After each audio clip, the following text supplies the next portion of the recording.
স্বাগতম সবাইকে। Hello everyone. আজকে আমরা চলে এসেছি আবারও নতুন একটা ক্লাস নিয়ে। তো আজকের ক্লাসে আমরা ক্লাস 11 এর সেমেস্টার 2 শুরু করতে চলেছি। এবং আমরা আশা করছি তোমাদের পরীক্ষাগুলো ভালো হয়েছে। কেননা সেকেন্ড সেমেস্টারের আগে যে ফার্স্ট সেমেস্টার ছিল, সেখানে মূলত এমসিকিউ প্যাটার্নে ছিল। কোয়েশ্চেন আশা করি সহজ হয়েছে এবং তোমরা সেগুলো পেরেছো। তো যেমনভাবে ওই পরীক্ষাটা ভালো হয়েছে, ঠিক তার থেকেও ভালো করার জন্য এই সেকেন্ড সেমেস্টারে আমাদের কিন্তু ডবল পরিশ্রম করতে হবে। অর্থাৎ এই সেকেন্ড সেমেস্টারটাকে আমাকে ভালোভাবে পড়তে হবে। আগে ফার্স্ট সেমিস্টার যেটা ছিল সেখানে ছিল তোমার ১ নম্বরের কোয়েশ্চেন বা এমসিকিউ টাইপের কোয়েশ্চেন। কিন্তু এখানে আমরা দেখব যে ১ নম্বরের কোয়েশ্চেনে নেই। তবে কি আছে ২ নম্বরের কোয়েশ্চেন, ৪ নম্বর বা ৬ নম্বর বা ৩ নম্বর এই কোয়েশ্চেন গুলো কিন্তু রয়েছে। ৬ নম্বরে যদিও নেই। তার মানে দেখতে পাচ্ছি ২, ৩, ৪ এই নাম্বারের কোয়েশ্চেন গুলো কিন্তু রয়েছে। তো আমাদেরকে একটু ভালো করে প্রিপারেশন নিতে হবে এবং এই থিওরির পাশাপাশি যে প্র্যাকটিক্যাল নলেজ বা থিওরিটা কিভাবে এপ্লাই করে অঙ্কটা করতে হয় সেটা কিন্তু আমাদের শিখতে হবে। এর আগের সেমিস্টারে কি হয়েছিল না, তো তখন তোমরা করেছিলে যে শুধুমাত্র রাফ ওয়ার্ক করেছিলে। কিন্তু এখানে রাফ ওয়ার্ক করার জায়গা নেই। আমরা ট্র্যাডিশনাল ওয়েতে যেগুলো করে থাকি, অর্থাৎ ক্লাস 10 পর্যন্ত যেভাবে তোমরা পড়ে এসেছো, থিওরি বেসিসে অনেকগুলো লিখে প্রকাশ করতে হয়, সেইভাবে আমরা বিস্তারিতভাবে সেকেন্ড সেমিস্টারটাকে শুরু করব। তো মূলত আজকে সেকেন্ড সেমিস্টারে আমাদের যে ম্যাথের বীজগণিত আমরা শুরু করতে চলেছি আজকে।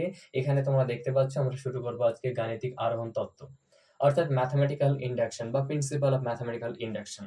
তো মূলত আমরা ওয়ান বাই ওয়ান অনেকগুলো কনটেন্ট আপলোড করতে থাকবো।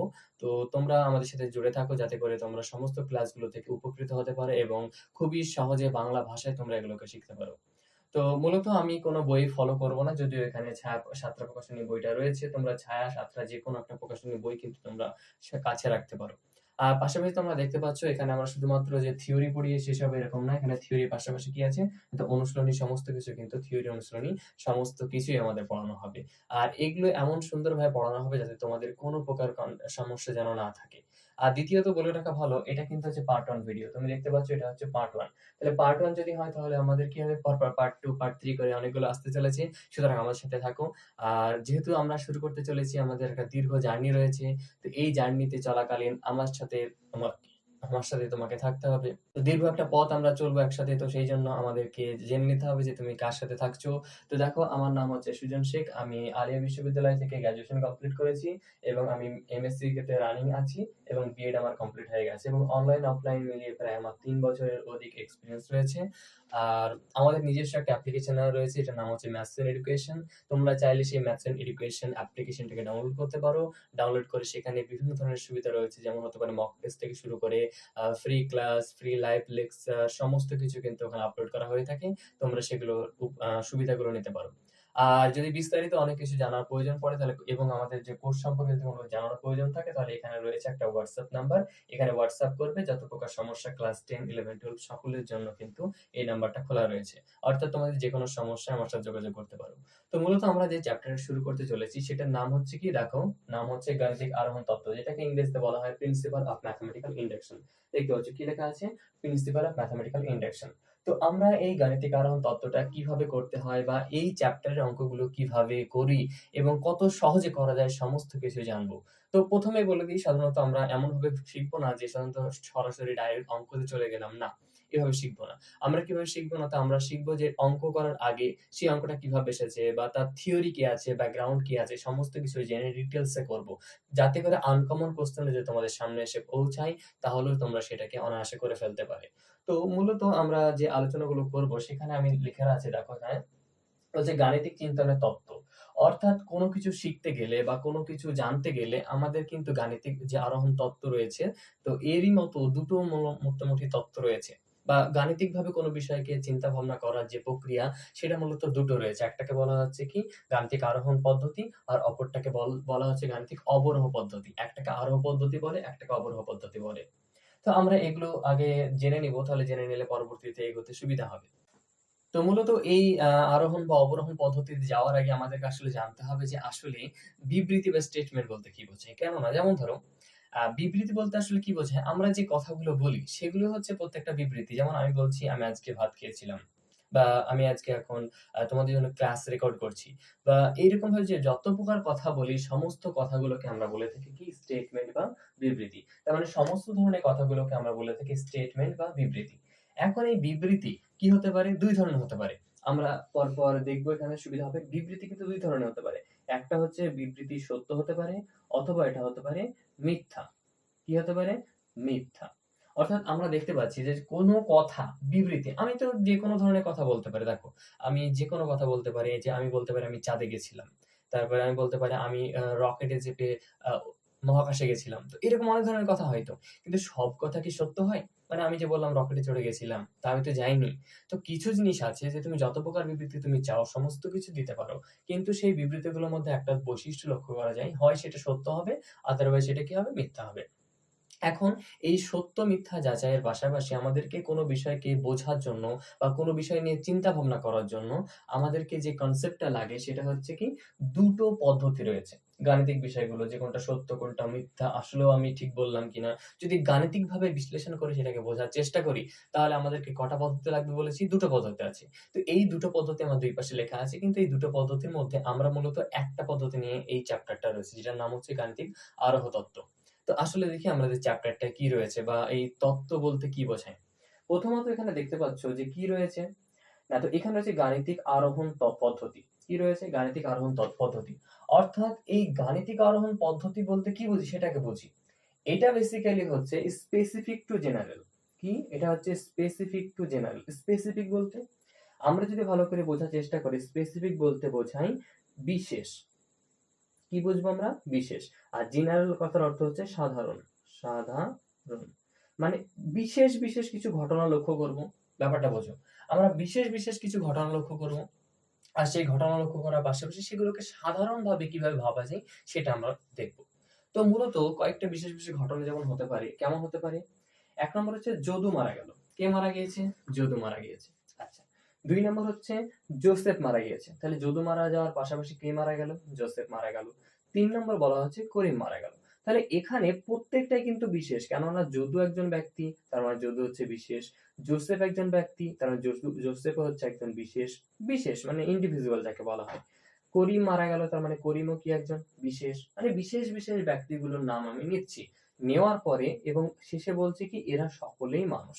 তার মানে এরা কি দেখলাম? সকলেই মানুষ। সে যদু হতে পারে, সে জোসেফ হতে পারে বা করিম হতে পারে। সকলে কি হয়েছে? মারা গেছে। মারা যাওয়ার পাশাপাশি এরা সকলে কি হচ্ছে? ২ নম্বর হচ্ছে মানুষ। তো এই যে ৩ টে ৪ টে আমি কথা বললাম বা এগুলো প্রত্যেকটা কিন্তু বিবৃতি। এগুলো প্রত্যেকটা কি? বিবৃতি। তো এই প্রত্যেকটা বিবৃতিকে যদি আমি লক্ষ্য করি, এগুলো সত্য হতে পারে, ভুল হতে পারে। এখন ধরেই নিই যে সত্য কি মিথ্যা ওটা আমি যাচাই করব। কিন্তু ব্যাপারটা যদি বুঝতে চাই তাহলে আমি এখান থেকে কিন্তু একটা কনক্লুশন বা একটা সিদ্ধান্ত ড্র করতে পারি। কি সিদ্ধান্ত? যেমন ধরো এখানে যদু মারা গেল। তাহলে ১ নম্বর আমরা যেটা পাচ্ছি যদু মারা গেল। ২ নম্বর কি পাচ্ছি? ২ নম্বর জোসেফ মারা গেল। ৩ নম্বর করিম মারা গেল। এবং শেষের বাক্যটা বললাম এরা সকলেই হচ্ছে মানুষ। তার মানে সমস্তগুলো হচ্ছে মানুষ। এখন এই সমস্ত তথ্যটা পড়ে আমি সিদ্ধান্তে আসলাম যে মানুষ মাত্রেই কি হচ্ছে? মরণশীল। তার মানে বিশেষ, বিশেষ কি কয়েকটা ঘটনা আমি লক্ষ্য করলাম। সেটা যদুর ক্ষেত্রে হতে পারে, সেটা জোসেফের ক্ষেত্রে হতে পারে কিংবা করিমের ক্ষেত্রে হতে পারে। এই বিশেষ, বিশেষ ঘটনাগুলো লক্ষ্য করে দেখলাম এরা সকলেই মানুষ এবং সকলেই মারা যাচ্ছে। তার অর্থ দাঁড়াচ্ছে এরা প্রত্যেকেই মরণশীল বা মানুষ মাত্রই মরণশীল। তার মানে একটা বিশেষ ঘটনা ছিল। প্রত্যেকটা বিশেষ ঘটনাকে আমি সাধারণ ঘটনায় রূপান্তরিত করেছি। এইটা হচ্ছে কি বলা হচ্ছে? এটা হচ্ছে মানুষ মরণশীল। আচ্ছা, নেক্সট হচ্ছে কি দেওয়া আছে? এটাকে বলা হয় অবরোহ পদ্ধতি। কি পদ্ধতি? অবরোহ পদ্ধতি। তো অবরোহ পদ্ধতি বা অবরোহণ পদ্ধতিতে কি আছে? এটা জেনারেল থেকে স্পেসিফিক। তাহলে জেনারেল থেকে স্পেসিফিক বলতে কি বুঝি? জেনারেল মানে হচ্ছে সাধারণ ঘটনা, সাধারণ। আর স্পেসিফিক মানে হচ্ছে বিশেষ। তার মানে আমরা সাধারণ ঘটনা থেকে কোথায় নিয়ে যাবো সেটাকে? বিশেষ ঘটনার দিকে নিয়ে যাবো। সাধারণ ঘটনা থেকে বিশেষ ঘটনার দিকে। কিভাবে? আচ্ছা, এখানে এক্সাম্পল দেওয়া আছে। এক্সাম্পল গুলো আমরা দেখি। এক্সাম্পল এর ক্ষেত্রে দেখতে পাচ্ছি প্রত্যেক মানুষ জল খায়। তাহলে প্রত্যেক মানুষ কি করে? জল খায়। এটা আমরা জানি। এটা কিন্তু সাধারণ ঘটনা যে প্রত্যেক মানুষ জল খাচ্ছে। আচ্ছা, নেক্সট কি আছে? করিমও জল খায়। তাহলে প্রত্যেক মানুষ জল খাওয়ার পাশাপাশি করিমও খাচ্ছে। তো এখন আমরা কি বুঝলাম? যে করিম একজন মানুষ। প্রত্যেক মানুষ জল খায়। যেহেতু মানুষ জল খায় এবং করিমও জল খায় তার মানে করিম কি হচ্ছে? মানুষ। তার মানে এই দুটো থেকে যে দুটো এখানে দেওয়া আছে এই দুটো থেকে আমরা একটা কনক্লুশন ড্র করলাম। সেই কনক্লুশনটা কি হলো? না তো করিম একজন মানুষ। তো এখানে ২ ধরনের হচ্ছে। একটা হচ্ছে কি? একটা হচ্ছে বিশেষ থেকে সাধারণের দিকে গেলাম, আর একটা হচ্ছে সাধারণ থেকে বিশেষের দিকে গেলাম। তাহলে এখানে ২ ধরনের চলছে। তো আমরা এই ২ ধরনের চিন্তা পদ্ধতি বা গাণিতিকভাবে কোনো বিষয়কে ভাবনা চিন্তা করার জন্য এটা গাণিতের ভাষায় আমরা শিখব। সেই গণিতের ভাষায় এই অবরোহণ পদ্ধতিটা কিভাবে কাজ করে বা গাণিতিক যে সমস্যাগুলো আছে সেগুলোর ক্ষেত্রে এই অব আ অরোহণ পদ্ধতি বা অবরোহণ পদ্ধতি কেমনভাবে আমরা এপ্লাই করতে পারি, করে সেটাকে সত্য না মিথ্যা যাচাই করে দেখতে পারি, সে সমস্ত কিছু কিন্তু আজকের এই ভিডিওটাতে আমরা জানবো। আচ্ছা চলো। নেক্সট হচ্ছে যে এই বিবৃতি স্টেটমেন্ট জানার পরে আমাদের একটা গুরুত্বপূর্ণ টপিক রয়েছে যার নাম হচ্ছে ডোমিনোজ এফেক্ট। ডোমিনোজ এফেক্ট বলতে কি বোঝায়? এইটা যদি বুঝে যাও একদম, যদি ডোমিনোজ এফেক্টটা তুমি বুঝে যাও তাহলে কিন্তু তোমার জন্য সেমেস্টার 2 এর যে গাণিতিক আরোহণ তত্ত্ব একদম জলভাত হয়ে যাবে। একদম সিরিয়াসলি মানে খুবই সহজ একদম একটা উদাহরণ এখানে দেওয়া আছে। আর এই ডোমিনোজ এফেক্ট যেটা আছে, এফেক্টের কারণ যেটা বা এখানে যেটা বুঝবো এটাই আমরা অঙ্কে এপ্লাই করব। তো দেখো এখানে কি দেখতে পাচ্ছ? এখানে বিভিন্ন রকমের ডাইস রয়েছে। ডাইস বলতে পারো বা কার্ড বলতে পারো। আমরা এভাবে বিভিন্ন রকম ভাবে কার্ড বা ডাইসকে সাজিয়ে কিন্তু আমরা রেখে দিই। তাই না? অনেক সময় খেলা করা হয় বা ইট বা কোনো কিছুকে পরপর সাজিয়ে পরপর ধাপে, ধাপে সাজিয়ে সেখান থেকে আমরা কি করি? একটাকে যখনই ফেলে দেই, এই যে দেখতে পাচ্ছ, একটাকে যখন এমনভাবে সাজিয়ে দিয়েছি, ১ম টাকে যখনই আমি ধাক্কা দেব, ১ম টাকে ধাক্কা দিলে পরেরটা পড়বে, তারপরেরটা পড়বে, তারপরেরটা পড়বে। এইভাবে ধীরে, ধীরে, ধীরে, ধীরে একটা সময় কি হবে? সমস্তগুলো পড়ে যাবে। তার মানে আমাদেরকে এইটাকে এই ডোমিনোস ইফেক্ট করার জন্য প্রত্যেকটা বিষয়কে সুন্দরভাবে সাজাতে হবে। অর্থাৎ প্রত্যেকটার মাঝে কি আছে যতটুকু পরিমাণ গ্যাপ দেওয়া যেতে পারে, সেই যতটুকু পরিমাণ গ্যাপের প্রয়োজন সমস্ত কিছুগুলো কিন্তু করব। তো এইখানে আমরা ৩ টে শর্তও জানতে পারবো। কি, কি শর্ত? ১ নম্বর, ২ নম্বর এবং ৩ নম্বর। তো ১ম যেটা হচ্ছে আমাকে পার্টিকুলার একটা ফ্রেমে সাজাতে হবে যে কি আছে? পার্টিকুলার একটা নির্দিষ্ট ওয়েতে সাজাতে হবে। তার মানে হচ্ছে একটা নির্দিষ্টভাবে সাজানো থাকবে। সাজানো। আচ্ছা সাজানো থাকার পাশাপাশি আমি যদি দেখি দেখো এখানে কি আছে ১ নম্বর, তাহলে ১ নম্বরেরটাকে যদি আমি ফেলে দিই, কি হবে? ১ নম্বরেরটাকে যদি ফেলে দিই ঠিক তারপরে ১ নম্বর পড়ে গেলে কি হবে? ১ নম্বরটা যখন ২ নম্বরের উপরে পড়বে তখন ২ নম্বরটা পড়ে যাবে। আচ্ছা ২ নম্বর পড়লে কি হবে? তারপরে ৩ নম্বরেরটা পড়বে। এইভাবে ধারাবাহিকভাবে দেখবো আমরা পর এগুলো পড়তে থাকবে। তাই তো? এভাবে পড়তে থাকবে। তো আমি এইজন্য এখানে আমরা বলতে পারি সাজানোর পরে যে মূল বিষয়টা এখানে হয়েছে সেটা হচ্ছে যদি n equal to 1 নিই মানে ১ম টা যদি পড়ে, তাহলে ১ম টা পড়লে কি হবে? ২য় টা পড়বে, ২য় টা পড়লে ৩য় টা, তারপরে ৪র্থ টা। এবার ধীরে, ধীরে সবগুলো পড়বে। এখন আমি ধরেই নিই যে এইগুলোর মধ্যে এই জায়গাটা একটা আছে k, k তম একটা জায়গা আছে। k মানে হতে পারে ২০ তম, হতে পারে ১৫ তম, হতে পারে ২০ তম। এটা কোনো ব্যাপার না। তবে ধরে নিলাম এটা হচ্ছে কততম আছে? k তম। যদি k তম থাকে তাহলে k+1 তমও কিন্তু পড়ে যাবে। কেমন ব্যাপারটা? দেখো, আমি পরপর সাজিয়ে এমনভাবে রেখেছি যদি এই যে k তম, এখানে k তম আছে। এই k নাম্বারের যে প্লেটটা রয়েছে বা k নাম্বারের ডাইসটা রয়েছে সেটা যদি পড়ে যায় তাহলে ঠিক তার পরেরটা পড়লে কি হবে? k+1 নম্বর সেটাও কি হবে? সেটাও নিশ্চয়ই পড়ে যাবে।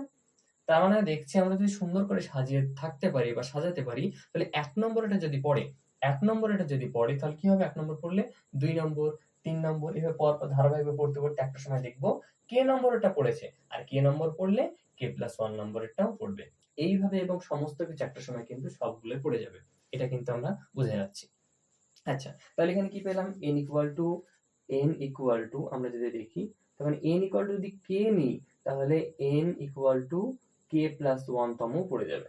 আচ্ছা k দিয়ে যদি ভাবতে চাই k দিয়ে ভাবতে পারবো। আমাদেরকে সবসময় k নিতে হবে এমন কোনো ব্যাপার না। আমরা চাইলে k এর পরিবর্তে এখানে m ও নিতে পারি। কি নিতে পারি?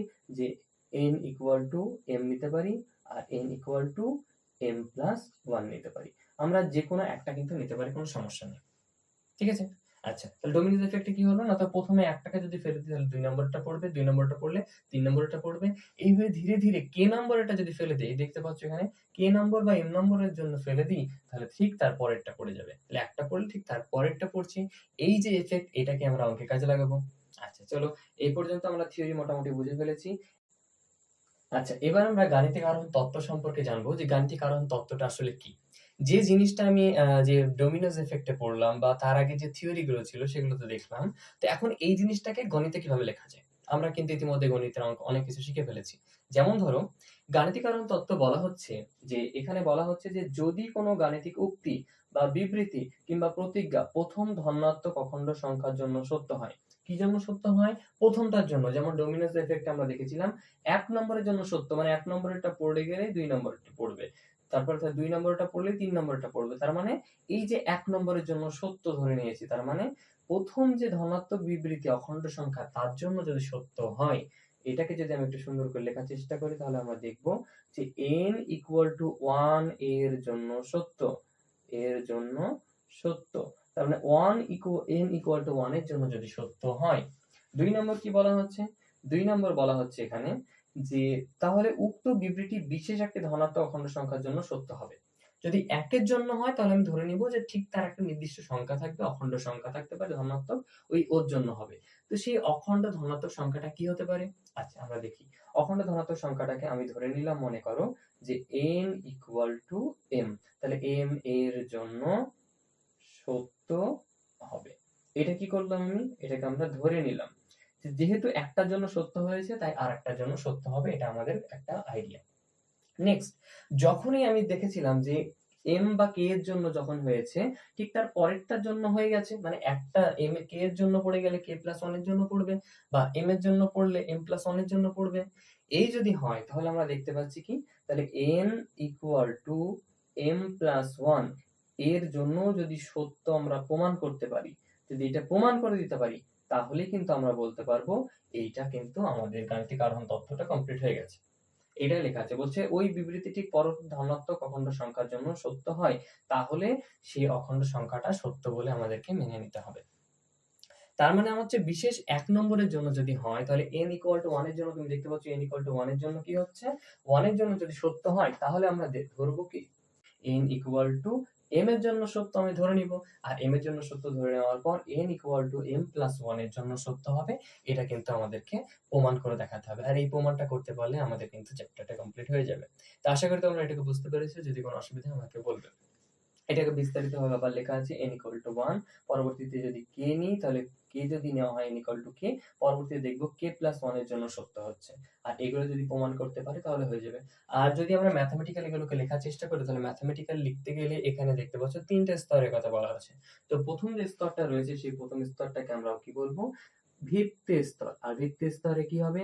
না তো ভিত্তি স্তরে n = 1 হবে। তার মানে ভিত্তি স্তরে n = 1 হবে। এখানে যে আরোহ প্রকল্প রয়েছে সে আরোহ প্রকল্পে n = m হবে, এবং আরোহ স্তর রয়েছে এখানে n = m+1 হবে। তার মানে আমরা এখানে দেখতে পাচ্ছি কি, না তো প্রত্যেকটাকে নাম দেওয়া আছে। প্রথমে n = 1 ধরে নিয়েছি, সেটাকে কি স্তর বলা হচ্ছে? সেটাকে আমরা বলছি ভিত্তি স্তর। তার মানে ভিত্তি স্তর। আর দ্বিতীয় যেটা বলা আছে সেটা কি হচ্ছে? দ্বিতীয় যেটা বলা সেটা হচ্ছে অরোহ প্রকল্প। সেটা হচ্ছে n = m এর জন্য বা বিশেষ সংখ্যার জন্য। আর বিশেষের নেক্সট পরের জন্য কি হবে? m = 1।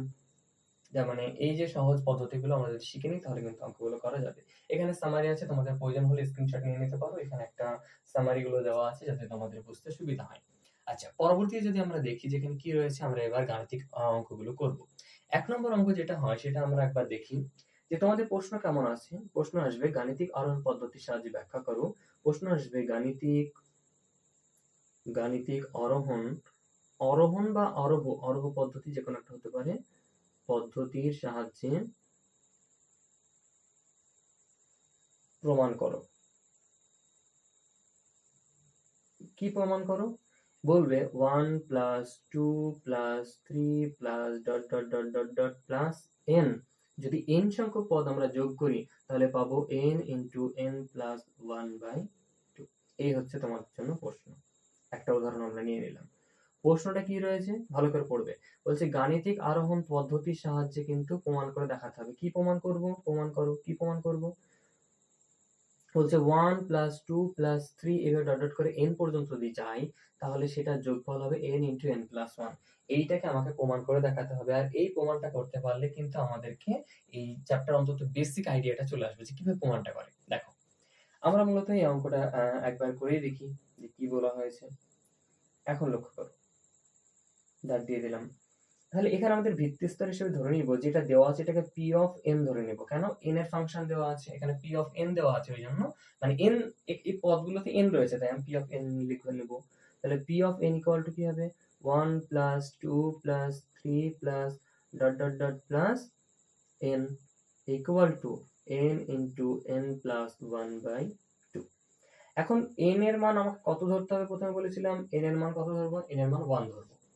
n এর মান যদি 1 ধরি তাহলে কি হবে, left hand side equal to কটা পদ, n মানে 1, একখানা পদ, তাহলে একখানা পদ কত আছে, শুধুমাত্র 1। কেন, কারণ এই যে একটা পদ নিতে হবে আমাকে, তাহলে n এর মান 1, আর এখানে n খানা ছিল কিন্তু এখানে একখানা নিব। আচ্ছা, আবার n এর মান আমি কত বসাবো, 1 বসাবো, তাহলে আমরা রাইট হ্যান্ড সাইডটা নিই, তাহলে right hand side equal to কি পাবো, রাইট হ্যান্ড সাইডের ক্ষেত্রে লক্ষ্য করো, রাইট হ্যান্ড সাইডের ক্ষেত্রে দেখবো, দেখো 1 প্লাস 1। আচ্ছা, এখানে আমরা পরপর যদি ভালো করে দেখার চেষ্টা করি, কি আছে, n রয়েছে, তাহলে n এর জন্য কি হলো 1।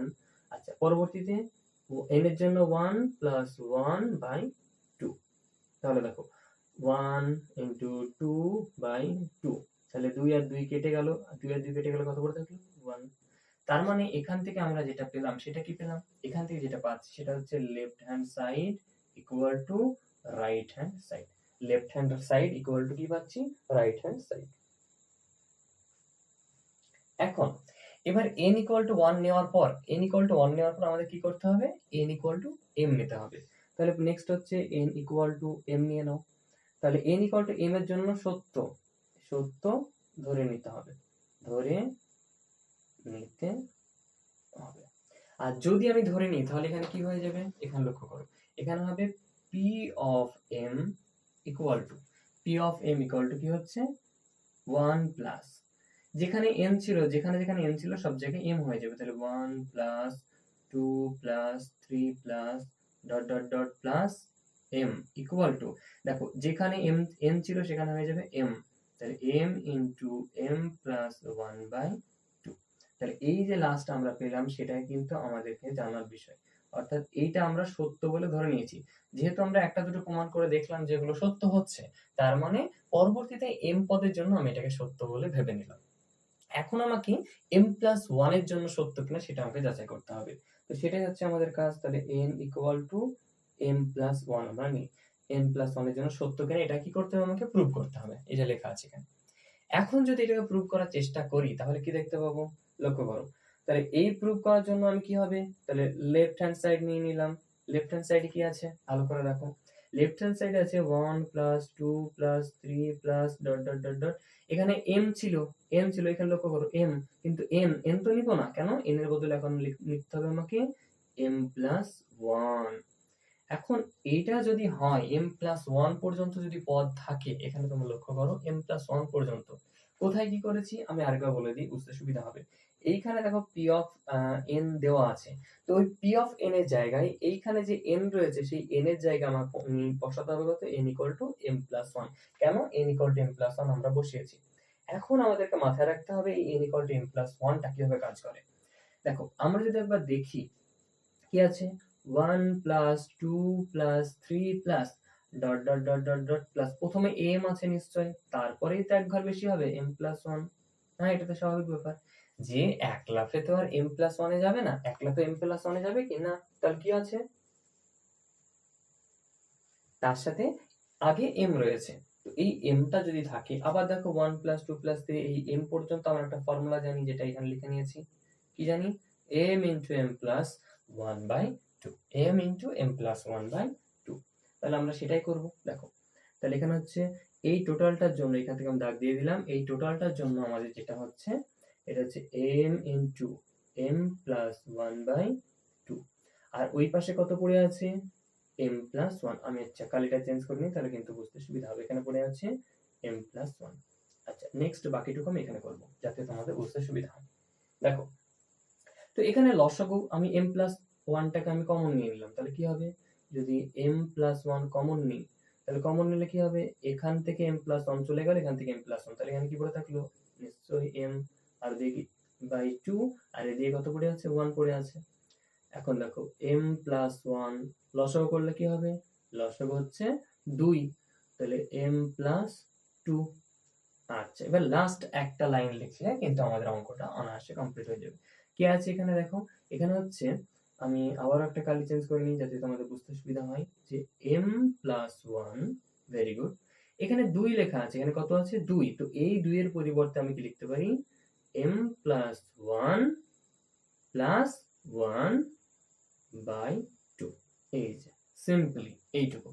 এখানে কি হলো, এই যে 2টা ছিল এই 2টাকে আমি কি করলাম +1 অর্থাৎ 1 + 1 = 2 আমরা কিন্তু লিখে নিলাম। আর লিখে নেওয়ার পরে কিন্তু আমাদের অঙ্কটা একদম অনায়াসে কমপ্লিটলি হয়ে গেছে। এখন যে জিনিসটা আমাদেরকে মাথায় রাখতে হবে সেটা হচ্ছে যে আমরা এবার মিলিয়ে দেখি যে আমরা শুরু কোথা থেকে করেছিলাম আর শেষটা কোথায় করছি।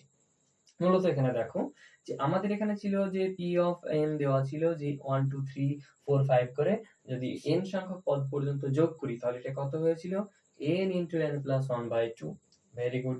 পরবর্তীতে n = 1 এর জন্য আমরা দেখলাম কি বাম পক্ষ বলো বা ডান পক্ষ বলো সমস্ত কিছুই কিন্তু সত্য। 1 × 1 দুটোতে 1 উত্তর। Very good.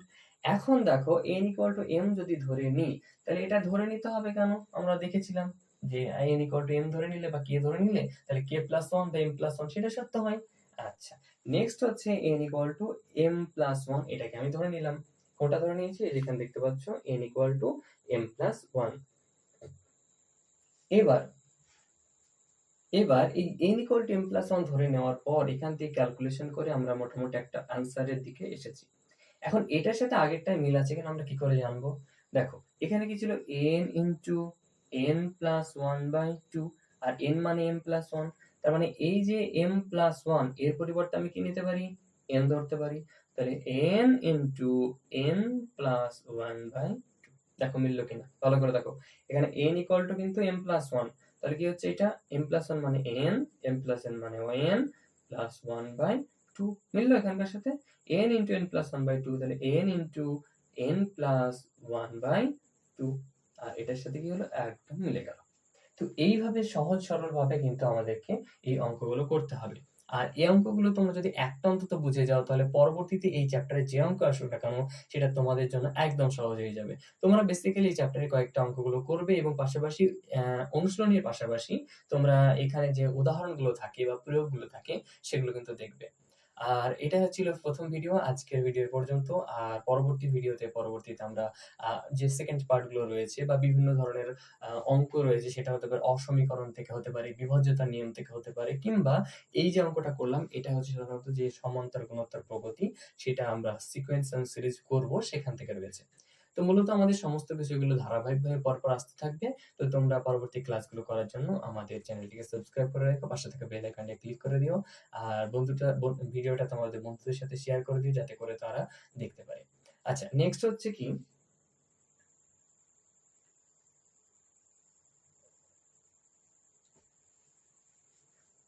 আর নেক্সট হচ্ছে তোমরা যদি আমাদের সাথে কানেক্টেড হয়ে থাকতে পারো এখানে WhatsApp নাম্বার দেওয়া আছে।